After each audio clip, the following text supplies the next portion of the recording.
दोस्तों, आज हमारे इमोशन फैक्ट चैनल में आप सभी का एक बार फिर से स्वागत है। आज हम आपको माता तुलसी पर एक दीप जलाने से क्या पुण्य प्राप्त होता है, क्योंकि माता तुलसी के कहानी को जो आधा अधूरा छोड़कर जाते हैं उसके घर में विपत्ति आ जाती है। यहाँ एक विस्तृत और रोचक कहानी है जो तुलसी के पास दीप जलाने की पौराणिक और रहस्यमय परंपरा से जुड़ी है। पुराने समय की बात है। एक छोटे से गांव में एक प्रतिष्ठित और प्राचीन परिवार रहता था जिसे गांव के लोग व्यास परिवार कहते थे। इस परिवार की कई पीढ़ियों से एक परंपरा चली आ रही थी, रोज शाम तुलसी के पास दीप जलाने की। कहते हैं कि यह दीपक सिर्फ रोशनी ही नहीं बल्कि घर और गांव की सुरक्षा के लिए जलाया जाता था।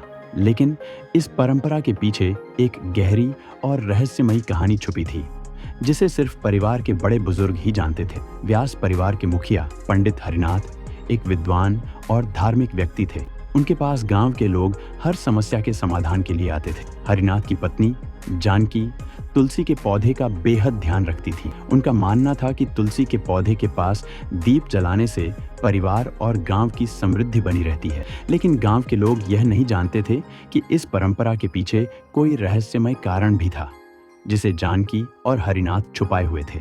एक रात जब हरिनाथ और जानकी तुलसी के पास दीप जलाने के बाद घर के अंदर आए तो अचानक एक तेज हवा का झोंका आया। हवा इतनी तेज थी कि पूरे गांव में सन्नाटा छा गया।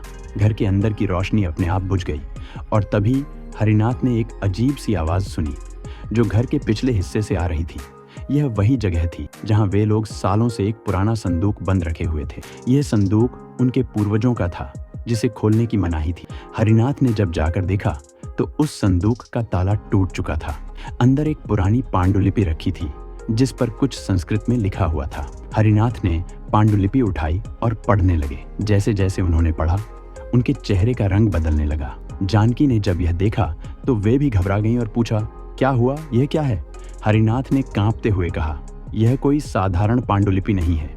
इसमें लिखा है कि हमारे पूर्वजों ने एक भयंकर राक्षस को बंद किया था और उसे सिर्फ तुलसी के दीपक की रोशनी ही शांत रख सकती है। अगर एक भी दिन दीप नहीं जला तो वह राक्षस फिर से जाग जाएगा और पूरे गांव पर तबाही लेकर आए। यह सुनकर जानकी के हाथों से दीपक गिरते गिरते बचा। उन्हें यकीन नहीं हो रहा था कि इतने सालों से जिस परंपरा को वे सिर्फ धार्मिक मानते आ रहे थे उसके पीछे इतनी भयंकर सच्चाई छुपी थी।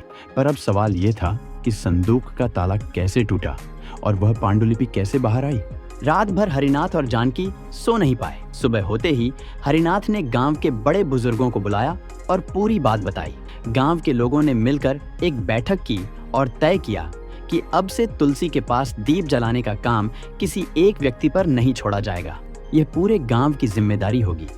लेकिन हरिनाथ की चिंता अब बढ़ गई थी क्योंकि संदूक का टूटना किसी बुरी शक्ति के जागरण का संकेत था। अगले कुछ दिनों तक गांव में सब कुछ सामान्य था। लोग रोज शाम तुलसी के पास दीप जलाते और गांव में शांति बनी रहती। लेकिन एक रात फिर से कुछ अजीब हुआ। गांव के एक कोने में रहने वाली एक वृद्ध महिला ने रात के सन्नाटे में किसी भारी सांस की आवाज सुनी।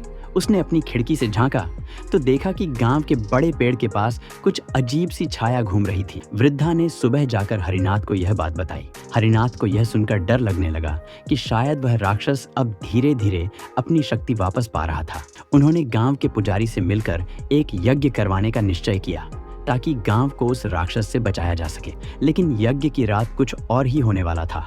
जैसे ही यज्ञ शुरू हुआ अचानक पूरे गांव में एक जोरदार गर्जना हुई। आसमान में बादल घिर आए और बिजली कड़कने लगी। हरिनाथ ने समझ लिया कि यह राक्षस की शक्ति है जो अब जाग चुकी है। तभी गांव के बीचों बीच एक बड़ा धमाका हुआ और वहां से धुएं का एक काला गुब्बार निकलने लगा। गांव के लोग डर के मारे इधर उधर भागने लगे। हरिनाथ ने जल्दी से तुलसी के पास दीप जलाने का आदेश दिया। जानकी ने दीप जलाया और उसी समय एक अद्भुत चमत्कार हुआ। जैसे ही दीपक की रोशनी तुलसी के पौधे से टकराई एक तेज प्रकाश की लहर पूरे गांव में फैल गई। राक्षस की गर्जना धीरे धीरे मंद पड़ने लगी और कुछ ही देर में वह धुआं गायब हो गया। गांव के लोग यह देखकर हैरान थे कि तुलसी के पौधे ने उन्हें उस राक्षस से बचा लिया था। हरिनाथ ने सभी को समझाया कि यह सिर्फ धार्मिक नहीं बल्कि एक सुरक्षा का उपाय था जिसे उनके पूर्वजों ने स्थापित किया था।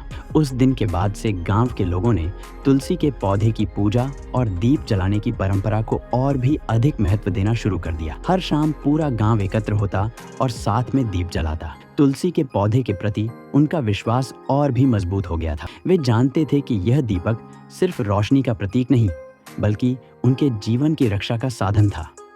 कहते हैं कि उस दिन के बाद से वह राक्षस कभी वापस नहीं आया, लेकिन गांव के लोग कभी इस परंपरा को भूलने की हिम्मत नहीं करते थे। हर दिन तुलसी के पास दीप जलाया जाता और गांव में सुख शांति बनी रहती। यह कहानी हमें यह सिखाती है कि हमारी पुरानी परंपराओं के पीछे कोई न कोई गहरा अर्थ और महत्व होता है। हमें उनका सम्मान करना चाहिए और उनके पीछे छुपी शिक्षा को समझने की कोशिश करनी चाहिए। तो दोस्तों, आशा करते हैं इस कहानी से आपको एक अच्छी सीख मिले होगी वीडियो पर।